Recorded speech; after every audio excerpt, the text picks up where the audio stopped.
Bom dia. Meio queria agradecer aí o convite da BIS, Carlos, Zé Márcio, muito obrigado. Eu acho que é uma oportunidade única estar aqui contribuindo e, sobretudo, aprendendo, né, sobre essa questão do dispositivo médico. Eu, pessoalmente, sou um apaixonado pela indústria de dispositivo médico. Eu falo isso, inclusive, lá em casa, com minha mulher, com a minha filha. Quando você chega, por exemplo, num hospital na Argélia, na China, na Alemanha, e vê uma incubadora neonatal, né, uma UTI neonatal, fabricada no Brasil, a gente é emocionante. Realmente é muito bacana. E como eu disse, eu sou um apaixonado. Eu acho que essa pergunta, né, não só essa pergunta, mas o mote da nossa conversa, desse painel aqui, qual que vai ser esse futuro, né? Como é que nós vamos conseguir fazer isso acontecer? A gente tem aí, eu represento a Labtest é uma indústria nacional, indústria mineira, com 51 anos, já com um grau de maturidade razoável. A gente hoje exporta para 20 países, mais de 20 países. É uma indústria que foi fundada por 2 patologistas, que não estão com a gente mais, mas eu me lembro deles, eu tive a oportunidade de conhecê-los, eles comentando aquilo que você comentou da dificuldade da importação, poxa, mas nós não somos uma indústria farmacêutica, mas não é bem assim, né? O dispositivo médico é diferente. E tem umas histórias muito pitorescas de uma matéria-prima que a gente importava, que era regulamentada pelo Exército. Então, só para conseguir a licença eram 90 dias, para conseguir a licença para importar a matéria-prima. Enfim, então, para desenvolver esse raciocínio, eu gostaria de colocar 2 lados dessa história. Primeiro, pensar um pouco do ponto de vista mais endógeno do setor, né? Primeiro, o setor de dispositivos médicos no Brasil, ele é composto por centenas de companhias, muitas médias e, inclusive, muitas pequenas empresas, né? Tem empresas que faturam 20 milhões, 30 milhões por ano, né? Com 20 funcionários, 30 funcionários. Então, você tem aí uma dificuldade, eu diria até associada à questão da escalabilidade, porque nós estamos falando de empresas de menor porte, cuja gestão tem um grau de complexidade absurdo. Nós estamos falando de empresas que importam, que exportam, que estão no meio regulatório complexo, né? Um grau de competitividade absurdo, a gente concorre com grandes multinacionais, então é realmente um desafio muito grande. Somado a 2 outros aspectos, né? Ainda falando do ponto de vista do setor. A questão logística de supply chain, que foi muito bem colocada ao longo da manhã aqui, uma cadeia complexa, uma cadeia complicada, longa, né? E a questão da inovação, né? A gente precisa de inovar toda hora, é um conhecimento muito diversificado, como o professor comentou mais cedo, e isso exige muito das empresas, né? E do outro lado, pensando um pouco mais, não de forma endógena, né, mas pensando no ponto de vista do negócio de saúde, do setor de saúde, a gente tem aí a relação do paciente com a própria saúde mudando absurdamente. É evidente que a pandemia trouxe um outro cenário, mas mesmo antes da pandemia, né, o acesso à informação faz o cidadão ser um pouco mais atento à questão da saúde, a ter mais informação em relação à própria saúde. A relação desse paciente com os prestadores de serviço, seja hospitais, clínicas, laboratórios. Eu conheço donos de laboratório que brincam assim: poxa, Alexandre, antes eu abri a porta do laboratório, tinha fila, as pessoas entravam no laboratório. Hoje não, hoje eu tenho que ir atrás do meu paciente, né? Então isso está mudando rápido, né?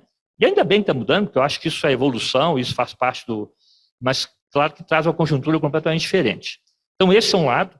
E o outro lado, gente, é a pujança, a força dos prestadores de serviço e das próprias operadoras. Nós estamos falando de gigantes, né? De movimentos absurdos acontecendo aí, consolidação e tal. Então a gente tem, de um lado, né, do ponto de vista mais endógeno, essa situação, eu diria, um pouco mais frágil, e do lado mais do mercado, um movimento absurdo de consolidação, e isso gera um certo desequilíbrio, né? Que talvez, quando o Carlos pontuou a questão da indústria farmacêutica, ela acaba trazendo um pouco isso, porque ela já não tem esse problema, né? O meu colega comentou, né? São situações diferentes, né? E a indústria de dispositivo médico, ela convive com isso o tempo todo, né? Então, já tentando aí responder um pouco a pergunta e contribuindo, acho que tem alguns aspectos aí. Primeiro que nós temos que pensar no modus operandi de ecossistema. Ou seja, não é uma indústria, ou 2 ou 10 indústrias fornecendo 1 ou 2 tecnologias ou 10 tecnologias. Qual é o ecossistema e como ele deve ser montado para prover solução para esse paciente, para esse prestador de serviço, né? De tal sorte que traga não só qualidade, né? Aí quando eu falo em qualidade, eu estou falando em tecnologia, e como diz um amigo meu, isso é uma pista quase que infinita, né? Porque cada dia que passa é mais tecnologia, mais novidade, e a gente precisa de estar atento a isso. O acesso em si, porque não adianta eu pensar que 200 milhões, 220 milhões de habitantes, a gente sabe que o acesso é distinto, alguns são mais privilegiados que outros, e a sustentabilidade. Então, é um tripé, né? Qualidade, acesso e sustentabilidade, que tem que andar junto. E não é fácil, né? Não é fácil, eu acho que todos aqui, todos nós convivemos com isso no dia a dia, e a gente tem que achar soluções nesse sentido. Eu acho que um ponto seria exatamente essa questão do ecossistema, né? Então, não é uma empresa, são várias empresas, aí entraria não só o conhecimento da biotecnologia voltada para a saúde, mas também a parte de digitalização, a parte de inteligência artificial, machine learning, essa parte de Web3, tudo isso junto para tentar buscar e achar soluções que sejam sustentáveis e que possa realmente fazer essa indústria de dispositivo médico avançar. E, finalmente, aí já tentando ser mais específico em relação à sua pergunta, a gente teve nos últimos anos, em especial depois na época da pandemia, um desafio enorme, né? A gente, um ciclo, por exemplo, de produto, como o Cássio comentou, né, que é de 3 anos, às vezes 1 ou 2 anos é desenvolvimento. E a gente não tinha esse tempo na pandemia, né? A gente tinha que conseguir fazer a coisa acontecer mais rápido.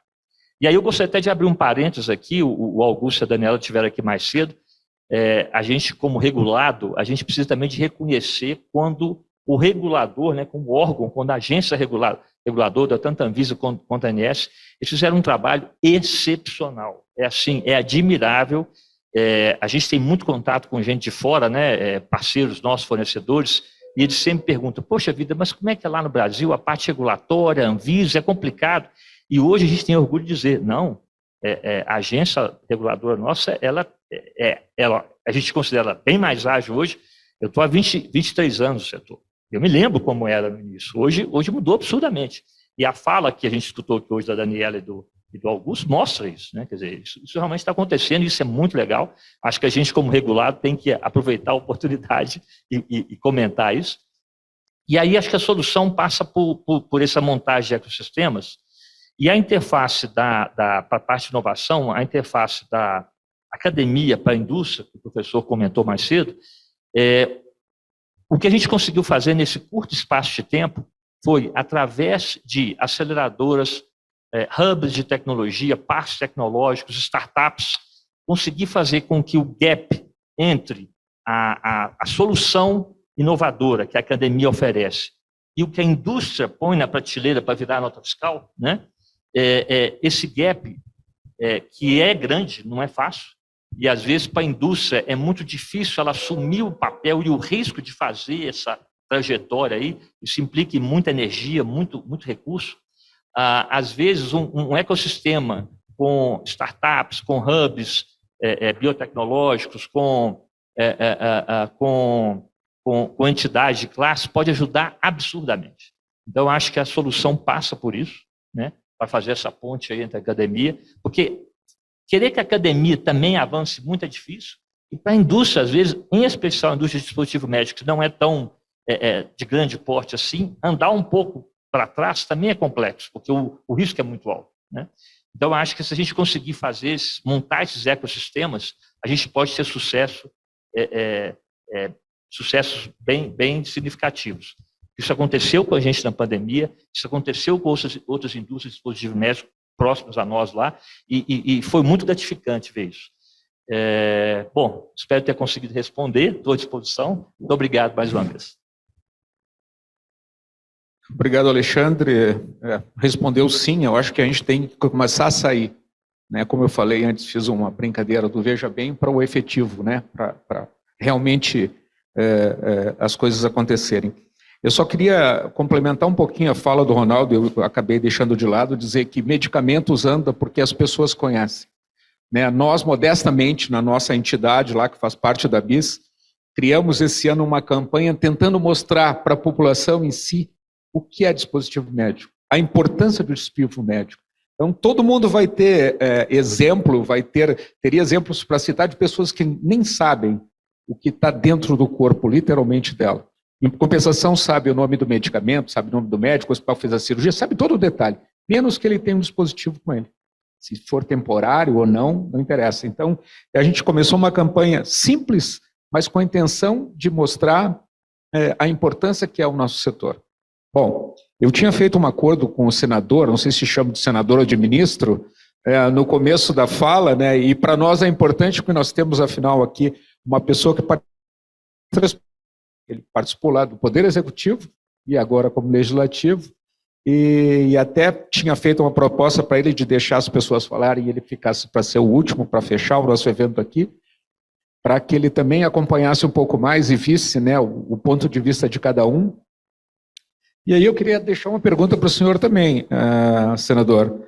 Face a tudo isso que o senhor ouviu, é claro, né, as dificuldades que nós temos hoje dentro do SUS, já que o senhor é uma pessoa que está dentro do poder público, né, a gente sabe que o SUS tem uma relevância extremamente importante, a gente sabe que a alta complexidade hoje no SUS é uma das áreas que mais funciona, porém a gente tem ainda muitos gaps ainda entre a média e a baixa complexidade, né? A gente tem muita fila, a gente tem muita coisa para ser resolvida, a gente tem muitos entraves. Eu acho que a doutora Fotini colocou muito bem, né, a situação da incorporação de nova tecnologia, da dificuldade que é. A mesma coisa, o Eduardo relatou, né, do tudo que hoje integra, né, o medical device, né, da integração com outros setores, né? Então, a pergunta que eu tenho para o senhor, senador, dá para resolver esse imbróglio? Como que a gente faz para sair da teoria para a prática mesmo? Sei que muitas coisas estão sendo feitas, óbvio, né? A pandemia mostrou que a gente é capaz de fazer muita coisa, que nós não somos um país também tão assim para trás, porém tem muita coisa para ser feita, né? Então, um país de quase 220 milhões de habitantes, prestar saúde para todos não é uma situação muito fácil. Então, eu queria ouvir um pouquinho do senhor do futuro, né? Afinal, o senhor é quem nos representa e que pode nos ajudar, nós aqui como entidade, como pessoas físicas também, e que pode entender de uma forma bem coerente aquilo que a gente falou. Eu deixo a palavra para o senhor aí para fechar o nosso evento aqui agora.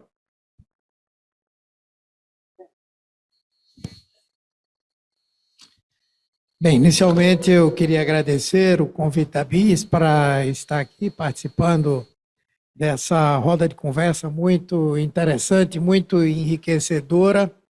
Eu começo respondendo a sua pergunta, dizendo que mais do que desejo, mais do que qualquer coisa subjetiva, é uma necessidade para o nosso país, não é? Hoje, o sistema de saúde que nós temos e o complexo econômico, industrial da saúde não são problemas, são soluções para o nosso país.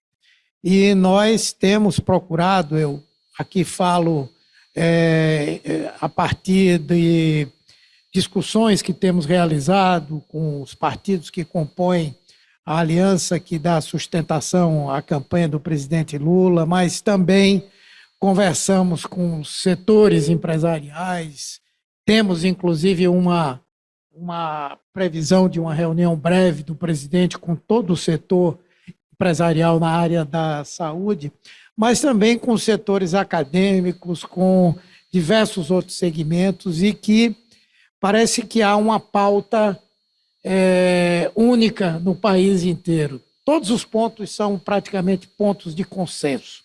a necessidade de fortalecimento do sistema. Para que haja esse fortalecimento, é necessário que nós reforcemos o processo de financiamento do sistema.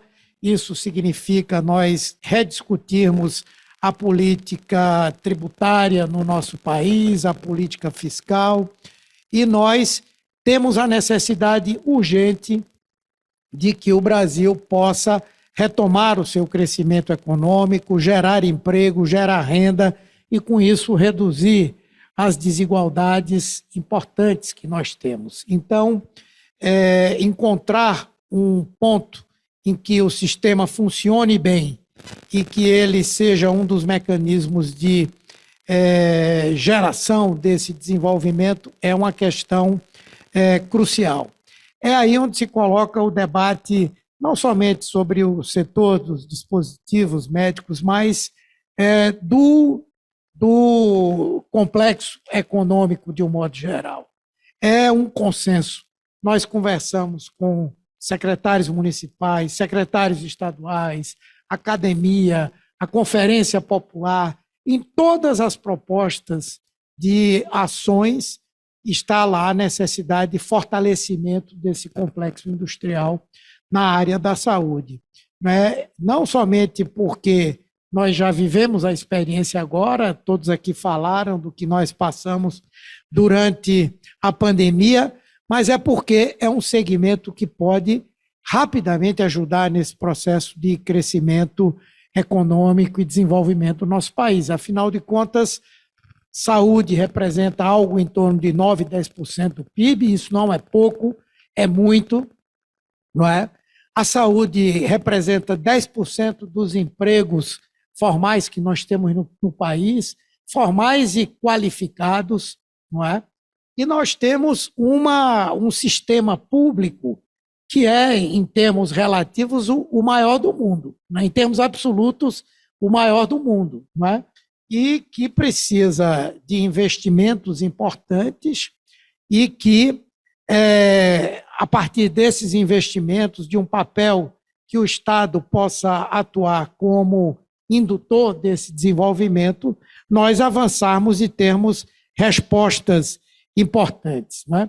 Então, a política, o benefício de uma política industrial para o país, ele se dá nesses vários ângulos. Nós vamos poder atender melhor a população, melhorar o acesso da população a tratamentos, diagnósticos modernos, a resolutividade de muitos problemas, mas, ao mesmo tempo, nós vamos estar promovendo um processo de desenvolvimento e crescimento econômico para o nosso país. Nós entendemos que, para que esse complexo seja forte, nós temos que ter a capacidade de atrair investimentos internacionais, investimentos locais. Para isso, nós precisamos resolver alguns problemas que estão discutindo. Eu falo aqui muito em cima do que nós construímos na parte da política de saúde. Mas tudo isso tem sido construído num diálogo direto com a área econômica e com a área da ciência e tecnologia. O complexo econômico industrial da saúde dentro da nossa frente, ele está sendo discutido com a participação direta do coordenador da área da saúde, do coordenador da área econômica e do coordenador da área de ciência e tecnologia. E todos com o mesmo sentimento de que é uma saída importante para o Brasil nós fortalecermos o complexo industrial. Isso significa o quê? Primeiro, nós temos que ter incentivos importantes, implementação de uma verdadeira política de desenvolvimento de ciência, tecnologia e inovação. O Brasil, por exemplo, eu tenho usado essa situação para mostrar o quanto nós perdemos nos últimos anos. Nós fazemos parte do BRICS, 5 países, não é, que têm níveis de desenvolvimento diferenciados, especialmente no que diz respeito à China, mas que temos muitas similitudes, não é? Inclusive nesse campo do desenvolvimento em termos de ciência e tecnologia. Pois bem, dos 5 países que compõem o BRICS, 3 produziram vacinas e o Brasil não está entre eles, agora contra a Covid. A China produziu pelo menos 2, a Índia produziu vacina própria e vacina em associação, e a própria Rússia produziu também. Só nós e a África do Sul não desenvolvemos vacinas. Chegamos a produzir porque nos associamos e trouxemos tecnologia, e foi muito correto fazer isso. Mas é uma demonstração de que nós perdemos capacidade, não é, de desenvolvimento, que é importante, porque reduzimos significativamente os investimentos na área de ciência e tecnologia. E para um país que tem, no setor público e no setor privado, de prestação de assistência à população, um mercado gigantesco, nós temos, sem dúvida, a capacidade de, pela ação do poder do Estado, no sentido de ajudar, né, de estimular, de promover esse desenvolvimento, e nós temos um papel importante a desempenhar. Mas não somente isso. Sabemos que é importante também que nós tenhamos uma política econômica que possa privilegiar a atividade industrial, especialmente nessa área. Significa debater tributos, simplificação de tributos, significa identificar que setores da indústria, que setores da economia precisam de algum tipo de tratamento diferenciado. E esse da saúde deve ter, não somente porque nós estamos lidando com um bem que é fundamental para a promoção da saúde da população, mas também porque ele pode responder rapidamente a essa necessidade de crescimento, de desenvolvimento econômico. Então, simplificar impostos, definir claramente que, dentro de uma política tributária global, nós devemos trabalhar com possibilidade de tributação de renda, com possibilidade de tributação de setores que hoje são claramente privilegiados, porém, a produção ela deve, pelo contrário, ser desonerada, ou esses serviços essenciais serem desonerados, tanto do ponto de vista daquilo da folha de pagamentos, tanto do ponto de vista de acesso a financiamentos a custos mais baixos e a utilização plena da nossa capacidade de compra. Então, nós achamos que devemos ter uma política tributária inteligente para esse setor. Não como é hoje, alguns setores são beneficiados sem produzirem o mesmo tipo de repercussão econômica e social, e o segmento não. A outra coisa importante é a questão da regulação. Nós precisamos fortalecer e melhorar a regulação no Brasil hoje, no que diz respeito à área da saúde. Por exemplo, inovação. Se nós queremos inovar, nós temos que ter uma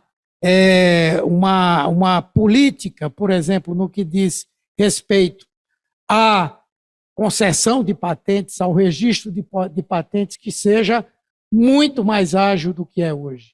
O INPI hoje não consegue responder a isso, porque tem uma defasagem de quadros importante, e, como tal, nós que poderíamos estar hoje depositando, registrando e tendo patentes significativas, temos essa limitação.